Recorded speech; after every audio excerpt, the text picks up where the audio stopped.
Okay. Welcome to the March Sydney City Bonsai meeting. We have a very exciting program for you.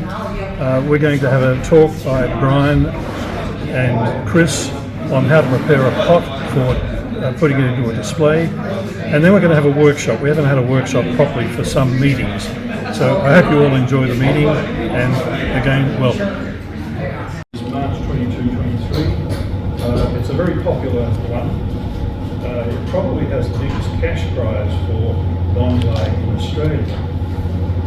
So I'm not surprised it's so popular. The Nepean Bonsai Society have a show which includes demos, display and so on the 5th and 6th of April. We have the Royal Easter Show on the 17th and 18th of April. We have another meeting before that, and we'll probably talk a bit more about it. This club has sponsored the display in the Royal Easter Show with the RAS for some years. And we also provide people, volunteers, to look after the trees, or at least stop them from being stolen, and water them when necessary during the show. The bonsai exhibition is only on for 2 days. But we provide volunteers, and at the next meeting we'll ask for people who are interested in volunteering. Chris has been looking after it for some time.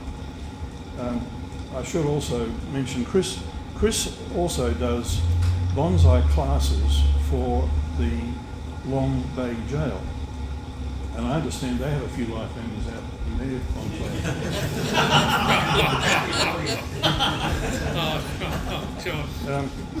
There's a School of Bonsai Sales Day on the 10th of May.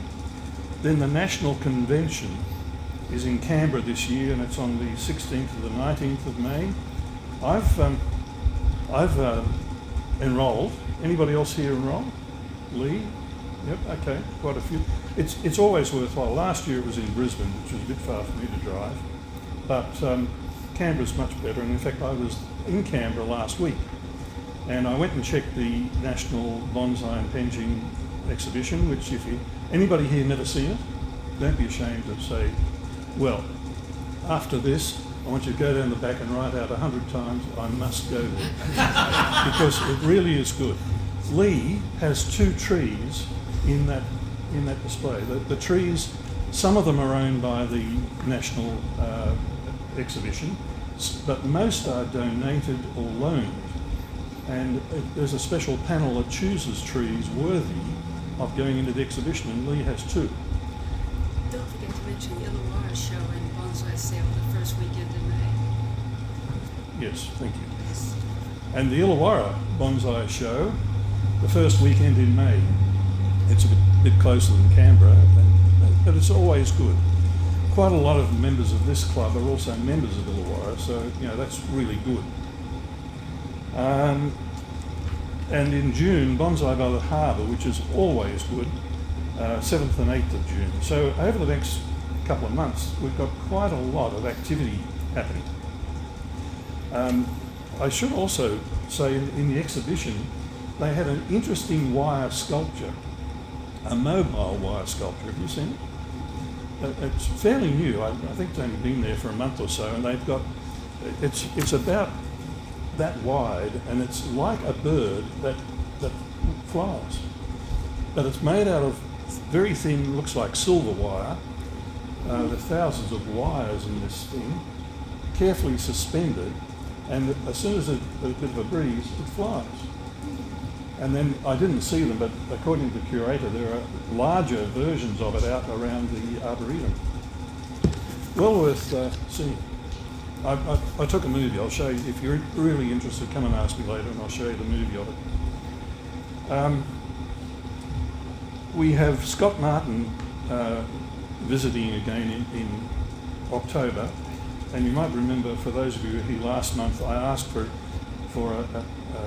an indication of who would prefer the Saturday or the Sunday that weekend when he's in town.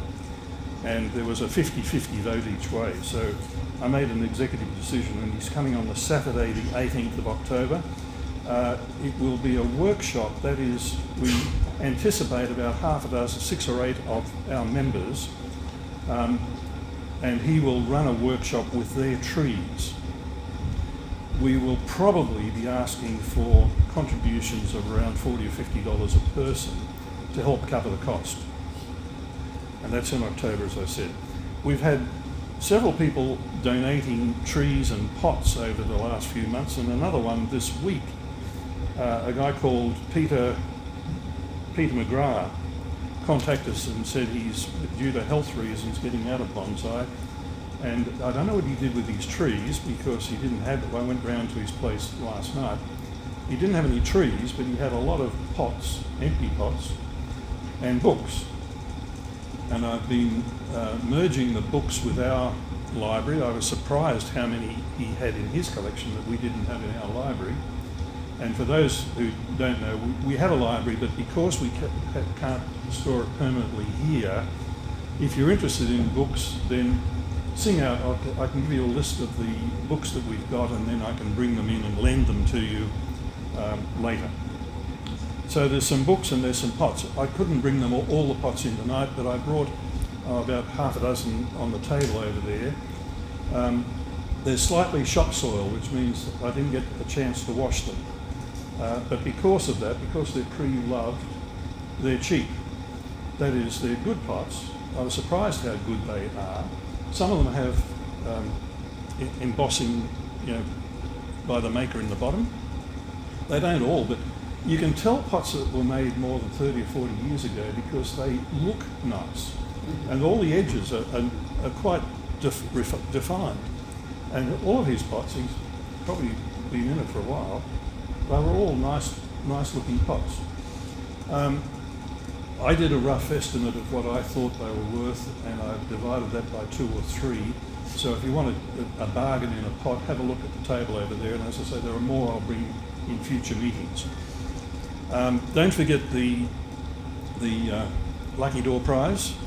To be in it, you have to have signed the attendance book, because that's what we choose.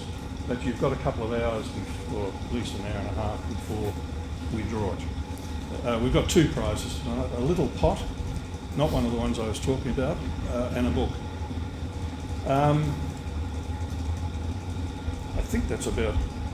Well, yeah, I mentioned last time, but we have an ex-member who's moved up to the mountains, Mount Wilson, who contacted me around Christmas time and said he's got a lot of Yamadori seeds poking their nose up, mostly Japanese maples and maples, but not all, quite a few pines and so on. He's got 5 acres apparently.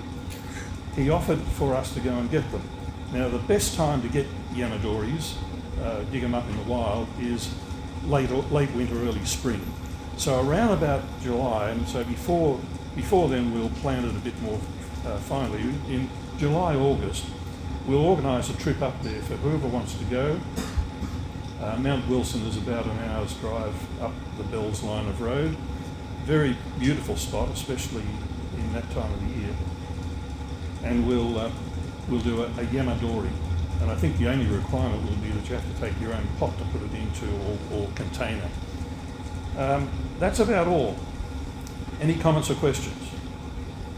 Good. In that case, I'll hand over to Chris and Brian to take us through preparing a tree for the display. And you've got. Well, we can carry on anyhow. Okay, Brian and I have coordinated at length on this, probably 2 or 3 minutes. So I'm just going to go through some stuff, descriptions of what you might take into account if you're going to put a tree on display. And Brian will have a few more specifics where he can sort of poke at things and say this is what it means. Okay, the Royal Easter Show is the one I'm most experienced with. Their criteria for judging their trees is they allocate a total of 100 points, and that's divided up into aesthetic quality of the tree, which is totally subjective. That's worth 25, so that's a quarter of your whole marks on, if it's a stunning tree, if it really, grabs you. The trunk is worth 15%, the branches are worth 25%, the foliage is worth 15%, the roots are 10%, The soil is 5% and the container is 5%. But don't let you think the container is only 5%, because when you look at a bonsai, you'll be looking at the pot and the tree. So the container is actually, I reckon, is a big contributor to the aesthetic quality. Okay, so if you want to put a tree if you want to show the tree, if you're going to show it in a place that rates them like the Royal Easter Show, you better follow basically the rules that determine bonsai.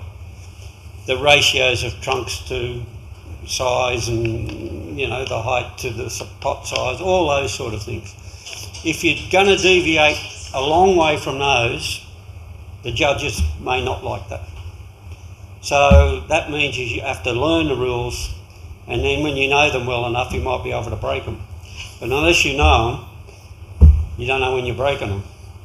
So there are all those things about, like I said, ratios and stuff like that. And the true judges, the really hard line guys and gals, will take those into account. Also, and again, particularly with the show, if you're putting something in the under 400 millimetre class, it's measured from the top of the soil. If 400 millimetres is there, you're out. That far, gone. They're that pedantic on that sort of thing. If you're putting your tree up for show, and it's not something like the Royal Easter Show with points and all that sort of stuff, just put up something that you think people will like. Like, my experience at the show is that the people don't necessarily rate the winning trees as the trees they like. So I only ever started showing trees a couple of years ago when I got called by one of the organisers and said we don't have any entries, or very few entries. So I said, get going, get some entries in. So I went down the backyard and sort of said, you, and you're in. And what I picked, I wasn't picking technically great trees because I don't have any, but I picked trees that people would be interested in, what I thought people would be interested in. And they got some good comments. So it doesn't have to be a technically brilliant tree, but it can be a tree that really appeals. Having said that, I've seen people come up to me at the show and said, oh, I really like that thing. And he said, really? That thing? It's the ugliest thing I've ever seen in my life. A mother couldn't like that tree. But anyhow, if you're going to put a tree in, you've got to plan ahead. You don't go down the backyard on the day and look around and say, yeah, you're right, you're out there. That's not going to work. You're going to have to think about how you're going to present your tree. You're going to have to think about how you want your foliage, your branches, all that sort of stuff. If that means pruning and wiring, don't think you're going to do that the day before. You'll be doing it months before. Deciduous trees are a real problem that way because, after a year they haven't got anything on them. Although Sydney, they really barely go deciduous anymore. It's too warm. But give yourself plenty of time and it'll run away from you really, really quick. Particularly if you're going to wire it. If you want to branch in a certain place, don't think wiring it up and leaving there for a week's going to do that. It's got to be left there potentially for months. The other thing is have a backup tree. If it has a spaz, drops all its leaves, gets rust, gets scorched, whatever, you can't turn it around. The flower people have got it great. They grow an acre of flowers and then they go and pick one and put it in the vase. But your bonsai, you don't have that. It's there. If something happens to it, the grubs get it. If you drop it, if you have a real scorcher of a day, a big wind, hot temperature, but have a backup. So that if this one is number one, but that one's number two. When you present it, for heaven's sake, weed the bloody thing. There's nothing worse than seeing a tree. There's nothing worse than seeing a tree put up and it's got weeds in it. Aesthetic weeds, clover and stuff like that, no. And you've got to get in there and pick it all out. No leaving little bits of clover on it. Clean it right up. Water it well before, on the day or so before you do it, or the day before you put them in, to make sure it's all watered up and it's not going to go in thirsty.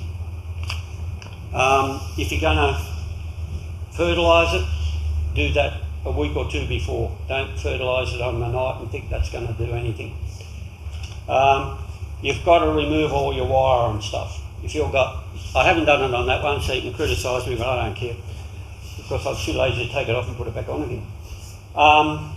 If you're showing a tree, take the wire off and take any, I use budding tape a lot to hold things in place.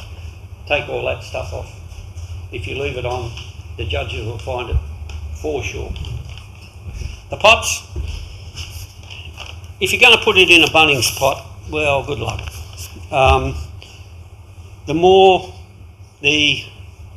You'll get more brownie points for a pot that's got some character and a pot that suits the tree, that they're in the right ratios, that they're the right colours, the right textures to suit the tree. You'll pick them pretty quickly if they don't. If you've got someone, like I say, we haven't got any here, if you've got someone with a Bunnings pot, it's immediately not so good. That one down there? The little bouquet. That's fine. That one? Yeah. Yeah, but that's not in a pot at all. I'd take that up at the talk and say, what's a bonsai? Tree in a pot. There's a tree, there's a pot, but it ain't a bonsai. No, it is. It's working on it, but it's not until it actually is the package that really it's a bonsai. Bonsai is about aesthetics. Nice little tree, wrong pot. Clean your pots. There's nothing worse than seeing a daggy pot, particularly if it's been in water and it's got a high water mark around it. Doesn't look any good. Scrub it, get that stuff off. It's calcium, some calcium cleaner or something might be required to get it off. Clean the pot. And then, I've said it before, weed it. Weed the pot. Also, the soil, put some new soil on it, put some mulch on it if you want to, put some moss on it. All those trees you'll see in the show with moss on it we'll put on the night before, almost guaranteed. And you can see it, you look at it and say, how long is that, how many hours has that been on there? There's very few trees that have actually got their moss that actually sit on there all the time, because it's not that good for the tree. If you're going to put it on, put it on. But you'll be growing the moss somewhere else, and the night before, put it all in place, make sure it looks sort of real. But take care of the surface. Make sure it's clean, there's no dags on it, there's no ants running. Also, make sure there's no disease in your tree. Not a good look if you've got ants running all over the place, and the show won't like you for it either. Or if you've got scale or any of those sort of things. Benching. At the show, when you put your entry in, you tell them how much benching you want, width and height and whatever. That never works. A couple of years ago, they dumped it on some poor young woman who didn't have any idea, so she came in with all the entries and just put them on the side and walked away. Sort it out yourself, boys. If that happens, that's great. Find your numbers, you'll have a little number, your entry number, and get the best spot possible. Don't get caught in this corner over here with the chairs in the background. You're dead, you're finished, you're not going to win nothing over there. You want it over here with a background where it can contrast to it. I had one of mine, it was pretty good, it was stuck in the back corner. I said, well, I'll take it home, it's going to sit in there. Having said that, they don't hang around, these people who put these things out, so if you sort of,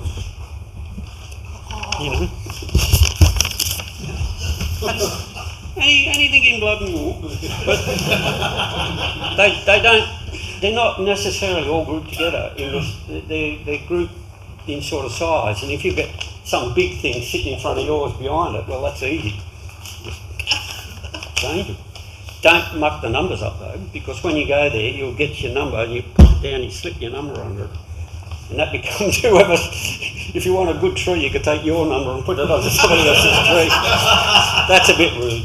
But, yes, so, like I say, if you've got any option at all, bench it in a good spot. I had that big cedar, and it was right when you walked in on the top of the middle bench, and it hit you in the face as soon as you walked in. You'll be able to. How much you pay for that? Transport. Be very careful when you transport. I have never taken a bunch of trees to the show and didn't break a branch, or worse still, drop the whole pot. Be very careful when you're moving around. Secure them in your car. I have thick rubber that's non-slip. You've got to then drive sensibly. No hooning around and all this stuff in the back of your car. That doesn't do you any good. Sounds simple, but make sure the bloody tree fits before you try to shove it in the car on the night. I've got a Forester, half my trees won't fit in it, and it's reasonably dimensioned. You'd be very surprised how much space there isn't between the floor and the roof. And then, like that big fig down there, it takes up a lot of space this way. So be careful that your trees will actually fit in the car when you, or get a van. That's what I ended up doing. I had to hire a van and put them in that. Don't let them topple over. That's dead meat. They'll break branches off, and all your soil and moss that you put artificially there the night before, all over the boot. Yeah. If you go to the RASC show, you have to put them in there overnight. So they'll let you in at about 10:30. They've got to get all the residents, all the party goers out first. So you go in there about 10:30 at night, and you can put them in up till about 6:30, 7:30 the next morning. Good luck if you go in there at 7:30 in the morning, because there'll be no one there to open up. The bloody thing will be locked, and you won't ever find anyone. You can go in 2 o'clock in the morning and put your entries in, if you can find someone to open the thing up. They'll have a card on the table, if they've allocated them, and they've got numbers on them, and they'll have a list.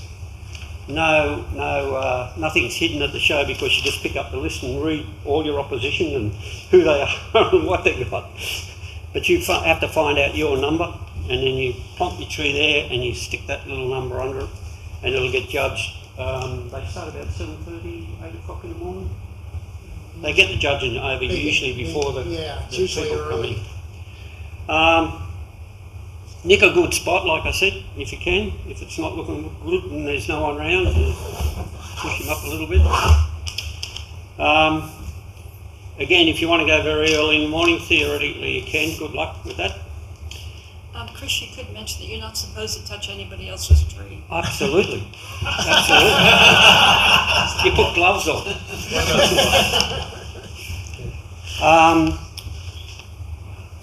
Always, you've got to have your tree on a stand. You've got to have your tree on something. Don't go and just do that. Not criticising whoever that is, but that's anything. A piece of sushi mat, or this is some little stand out of IKEA. Cost me $10 or something. Have it on something to just define an area for your tree. Don't just sit them on the bench. If you're going to have a stand, make sure the bloody stand's clean. I've seen some awfully grotty stands. Remember, it's going to have soggy bonsais on it. It's like the stain the stand. So there's some really nice stands down there, but you've got to take care of them, otherwise they'll stain. The stand, if you've got a very formal sort of tree, it would be nice to have a very formal sort of stand, so they complement each other. And particularly when you've got a structure of the tree, some stands just really do it for, and others don't. Typically darker colours. You can have lighter coloured stands like that, but not really the best option. Okay, and then as Lee said, if you can bribe the judges, that will help you along somewhat. I'm not found any of them that are bribable, and you can argue with the judges, but it won't do any good. But it's a good thing because it focuses you to put some effort into really looking at your tree and concentrating on it and finding its flaws. And that's one other thing. Round pots are really good because you can always find some angle that's going to work. If you've got a rectangular pot and you'll put it in the pot the wrong way. And the other thing, of course, is make sure when you bench it, and then no one's allowed to touch it. Correct? So you're responsible for it. I remember one of my colleagues one year advised me, we were in discussion because I put this tree in really late. I hadn't prepared it with my backup tree and it had been facing the sun the wrong way. And so the front had been facing the shade and the back had been facing the sun. So that side looked better, but it was actually the back. So we consulted and you said, no, definitely put it this way. And the first thing the judge says, it's back to front. Yes, don't bench your own trees and never agree to bench someone else unless you get it in unless writing. you really want to get it. Yeah. Anyhow, that's about it. They're the points I've sort of Okay. would like to raise. Great. Basically, that's largely it.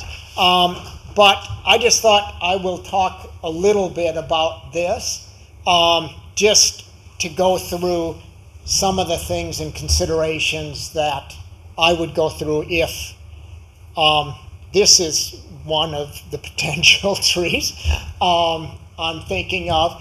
But what you want to do is you want to display it to hide as many of its flaws as you can as well. So, I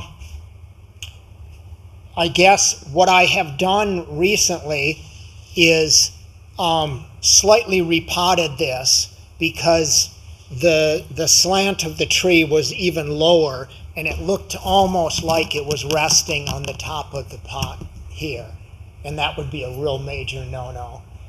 So by packing in, basically just lifting up and packing in soil under here, I raised that. Possibly not enough, looking at it now, but that's one thing that I would do to this.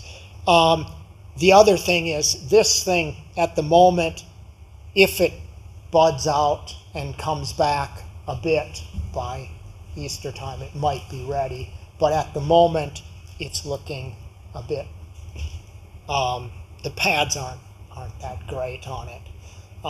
And so hopefully it will, but we'll see. Cleaning your pots, you can actually use WD-40, spray it on, don't necessarily spray it on the soil, but spray it on the pot, like down here. This one has an issue because it has kind of a little pool here. So what I would do is clean that out. Basically, toothbrush, whatever, need to clean it out as much as I can, spray it, try to get underneath it, wipe it all out, and then I'm probably going to put in I picked up some small black stones in New Zealand on the beach and just fill that kind of with black stones. I'm not going to do it early because every time I water it fills up with and it'll just get gunky. But just to kind of create a visual kind of pool or something, like it's growing over a pool. The other thing this has is it looks really chopped off. I just noticed here, like someone has kind of taken and chopped the trunk off. It has a few roots coming. Trying to hide that a little bit. This here potentially might help do that. So there is method in a lot of the things. It had a fern growing on top of it. It did kind of eat away at some of the bark, and so the lower bark is not as nice as the upper bark. The upper bark here is really black, probably potentially needs to be cleaned. Would you reduce the ferns a little bit because they seem Yes, the ferns definitely would be reduced, and these will be trimmed, probably potentially even taken out. But if I need to potentially hide this, I might actually take something like either pull that out, shift it up, so it kind of hides that just right there. But the ferns, there's too many ferns here because it looks like it's just growing all over. So yes, so what you're trying to do is set off the tree, and whatever you need to do that is fine. Whether it's even to the point of if you have like a large, you can put in faux roots, which for display, it's basically you're trying to create, it's what it looks like, not what it is. You have to be a bit careful, and it's not easy to come up with a faux root that looks natural. But if it has, like, if your tree has no nabari at all, and you can put in a small, some small ones that you have roots, you have branches that you've cut off that are in, kind of like that, and can cut and put them into the soil so that they look real, that's fine too. You're trying to make the tree look as good as possible. You want to clean the pot. You want to make sure that the soil covering is neat. If you're going to moss it, you often don't want to moss the whole thing because you don't want it to look like a mown lawn. You want it to kind of, and where you moss it is kind of where it would grow in nature. So, the shaded spots. So down near the water here, you might have some moss. The shaded spots around the trunk just to set off the trunk. And you can also put moss over some of your ugly roots if you need to hide something, all of that. But you're trying to make the tree look as good as it can. You're dealing with what you've got. Something like this, or particularly like this, for a stand, I'm going to use something very, very plain, because it almost is a stand in and of itself. And so what I would probably use for this is just like possibly an old doormat that I've cut into a rough shape, and would put it on something like that. Being a I guess it's a fig, but native fig, you can get away with kind of a regular thing. So if you're dealing, and if your pot is fairly plain and simple, that can be good, but you want to build the whole aspect. So you're looking at the stand, the pot, the tree, and they all should work together to give you the best viewing and best image that you can get. That's basically it.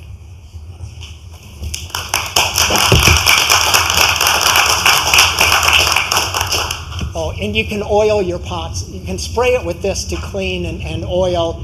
What this does is kind of bring a sheen to the pot. You can then use like just any oil, like vegetable oil or something, to shine the pot after you've cleaned it. You can also use WD-40 for it's an oil. You can use it, but it'll probably last longer and smell better if you use something other than WD-40. Thank you, Brian and Chris.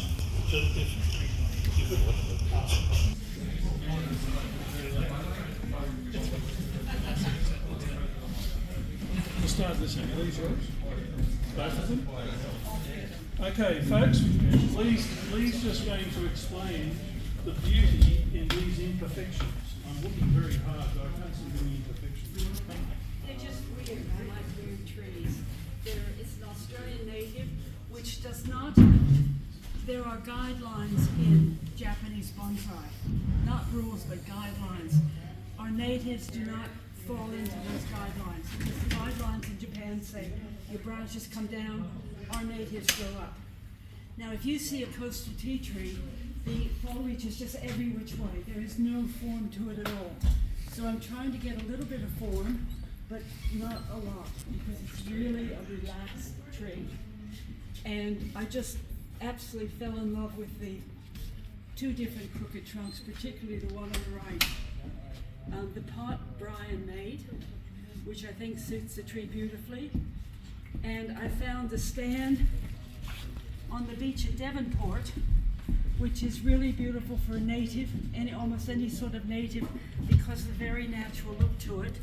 And it makes a really cohesive element, where this one, the stand of the pot is a little bit too polished, although it's very natural. And the stand is a little bit too polished for a native. Natives are more relaxed. You would not put a native in a Japanese pot with dragons on it or a really fancy Japanese stand. It is not our tree. Because when you look at the tree, your first thought should be, I'm in the bush, I can smell the gum trees. This is a bitch of an elm. It's fabulous because it's got the tiniest leaves, but most elms are rampant, and this thing doesn't grow. Or if it grows, it'll throw a shoot out here and nowhere else. But it's healthy, and I'm persevering with it because it too is quite weird. It's obviously at some stage been a root cutting, because when you root prune older elms, you can get really twisted roots.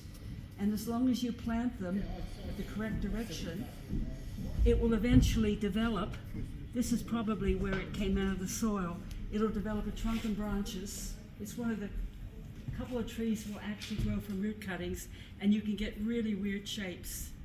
But I reckon maybe 5 years before that's a showable tree, as in, say, the rollies to show. It's too scatty at the moment. And what Chris said, packing, I slammed the stand into the box and broke a branch. But they're weird and wonderful trees, and I love them because they're so different. So did you wire the branch back up? Is it? I have wired it a bit, trying to bring the apex a bit more to the center, and I'm not taking it off till just before the royal. Right.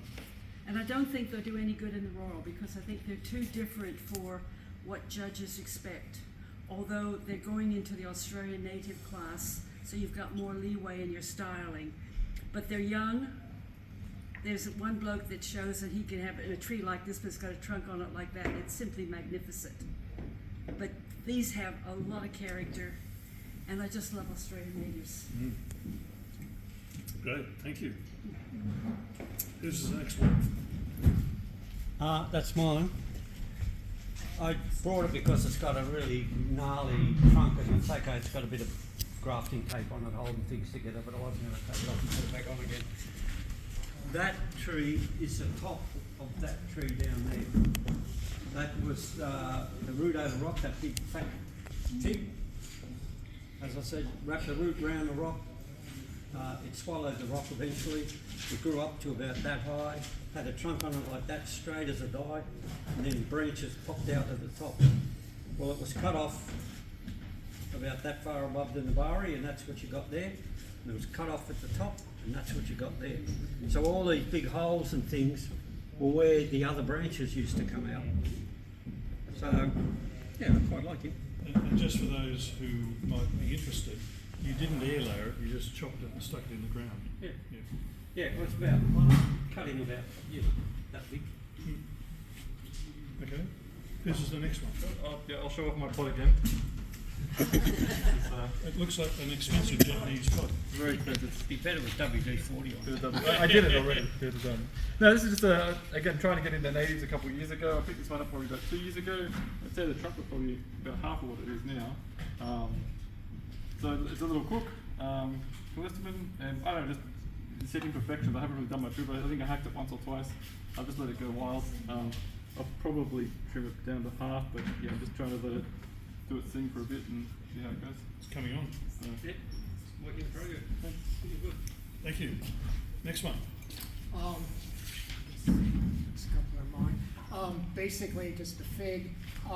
It's a different, I mean, it's a strange styling for a fig, and it is a bit kind of way out and too long and not probably compact enough and that. I'm hoping that it buds out. It's starting to now, so hopefully in another month or two it'll have much more foliage and that. Yeah, and it's definitely not ready to show. It's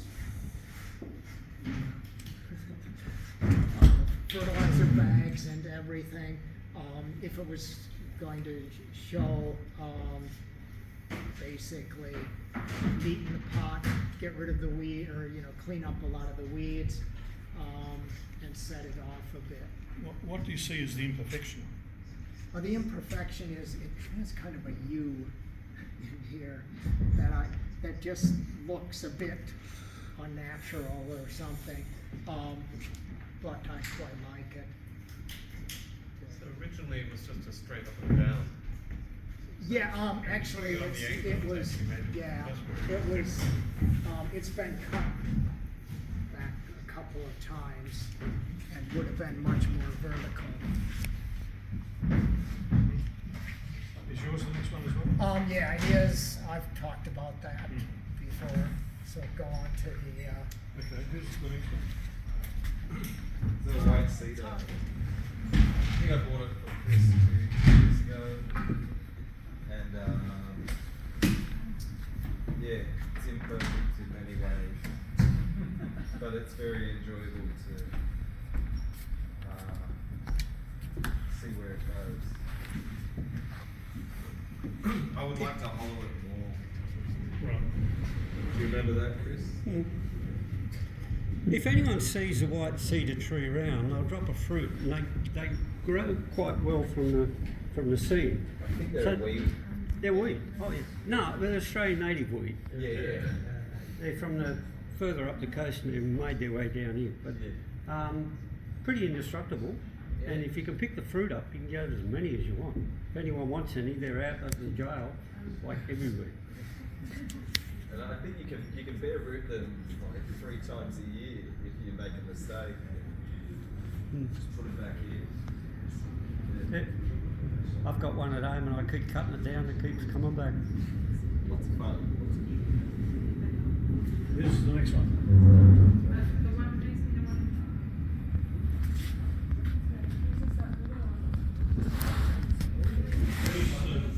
Fourth from the end.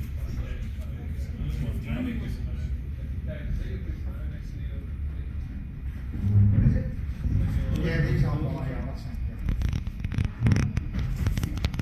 Tell us what the imperfection is. Oh, you can see, obviously, all the bar branches. That tree's, you can see everything's from the top, every single branch, it's bar branches. Instead of cutting them and get rid of it, and the beauty of it, show it off, and just create that. It used to be going in 2 directions, so I decided to tilt it a bit more, shorten it in here, let it run this way. And if you come close and see it, every branch in there is all coming up from this. There's a massive pigeon chest in there, but the beauty of it, show the imperfections. Yeah. I thought you were talking about the little one. Whose is the little tree? These ones? Yeah. That's my, what's that? Oh, it's an accent. Accent plant next to it. Yeah. It's a rock and what's that? Yeah. Yeah. Well, the next 2 are mine. The first is an olive, and the sacrifice branch is deliberate. I was going to cut it off to bring it in. I thought, no, why should I? It's one of my oldest trees. I got it as a sample at the Royal Easter Show. I should know the year, 15 years ago, whatever year that is. And I had a lot of trouble getting it to grow. Lee, about 10 years ago, said try fertiliser, and that did marvellous. It's not about tree. I only realised today, when I was bringing it in, that it's an annoying tree. Now, it's 5 years now since I repotted it, so it probably needs repotting, I would think. The struggle I'm having with it, the imperfection, is that it's growing too slowly for me to do stuff that I want to do with it. It's too voluminous. I can't get it to back bud easily, and I suspect that if I fertilise it and repot it, it might do better. But that's one of my. It's not my first, but it's one of my first. Is it fruit? Sorry. Is it fruit? I haven't had fruit. Oh, I've had flowers, but not fruit, because I suspect you need another one. It's not what's the word? Anyway, you need 2 trees. And I've thought of putting it, near some other. I've got olives within 200 yards of me, so I've thought of going and putting it near there when it's in flower. This is more an anachronism than anything. I actually gave it to a friend about 8 or 9 years ago, who's not a bonsai grower and who waters it whether it needs it about every 3 months. So every time he gives it back to me to pay some attention to it, I have to revive it from almost stone dead. So every time I style it and give it to him, it comes back completely unstyled with dead branches on it and all sorts of stuff. And so I looked at it and I thought that it's not bad considering all the mistreatment it gets. So that's why I brought that one. Okay, that's it, unless there's any other points to be made. Thanks for coming in. We're almost out of time. It's after 9 o'clock, so thank you, ball boys, thank you, linesmen, and see you all in a month.